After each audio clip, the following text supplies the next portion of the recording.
আরে আমার শের, এতদিন পরে কাকার কথা মনে পড়লো বুঝি? ওই হ্যানি কেন কাকা?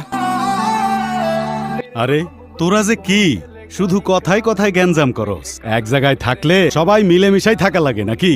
এক জায়গায় থাকবো মানে বুঝলাম না তো কাকা। ওরে হ্যানি কি? এই দেখো কথায় কথায় খেইপা যায়। এই জনি, জি কাকা। তরে যেন আলতাপের সাথে আর গ্যাঞ্জাম করতে না দেখি।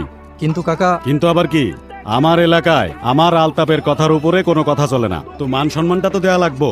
এরপরে যদি এটা নিয়ে কিছু হয় তাহলে কিন্তু আর কিছু কইতে পারবি না। আচ্ছা তুই এখন যা। সালাম কাকা। হ্যাঁ হ্যালো। আরে এটা কোনো ব্যাপার হইলো, আমার আলতাপরে পাঠাই দিমুনি। আচ্ছা আচ্ছা ওকে ওকে। শোন, তোরে যে জন্য ডাকছি, সেটাই মুদ্রা কথায় আসো না কাকা, এত ভালোবাসা দেখানোর তো দরকার নেই। এই যে এত ঠোঁট কাটা থাকলে দুনিয়াতে টিকতে পারবি না বাজান। আরে কাজের কথায় আসো না কাকা। ওই যে আরেকটা জমির ওইখানে তোর জাউন লাগবো। এই যে তোমার বারবার না বলছি জমি টমি বাদ দিতে, ব্যবসায়ী কম তোমার, টাকা কি কম কামাও? এই একটাই, এইটা কইরা দে, আর লাগবো না। আরে আমি তোরে কথা দিলাম তো। আচ্ছা ঠিক আছে, কয়েকদিন পরে যাবো না।